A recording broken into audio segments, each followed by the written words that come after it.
एक बार राजा अकबर के निष्पक्ष शासनकाल में एक समृद्ध व्यापारी ने खुद को एक संकटपूर्ण स्थिति में पाया।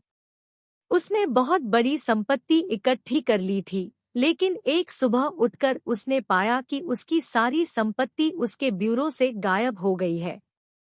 केवल उसके 4 वफादार अनुचरों के पास ही उसकी संपत्ति तक पहुंच होने के कारण उन पर संदेह भारी पड़ गया।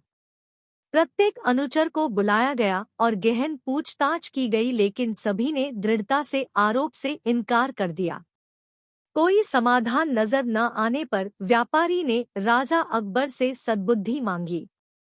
अपने न्यायपूर्ण और बुद्धिमान शासन के लिए प्रसिद्ध राजा केवल एक ही व्यक्ति को जानता था जो इस रहस्य को उजागर कर सकता था, चतुर और बुद्धिमान बीरबल।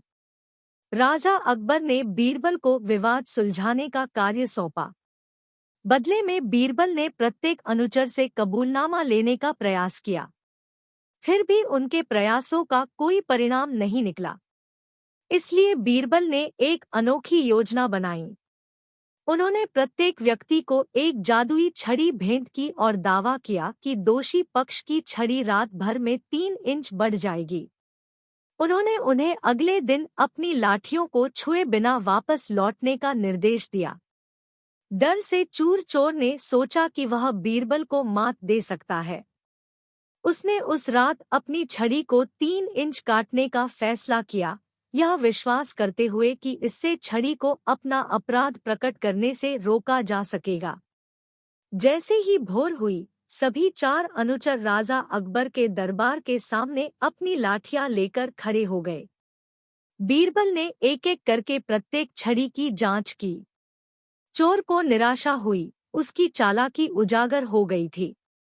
केवल उसकी छड़ी ही बाकियों से छोटी थी।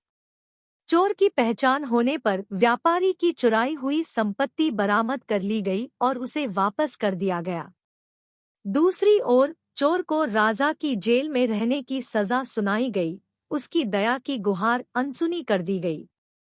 राजा अकबर ने बीरबल की उसके चतुर समस्या समाधान कौशल के लिए प्रशंसा की।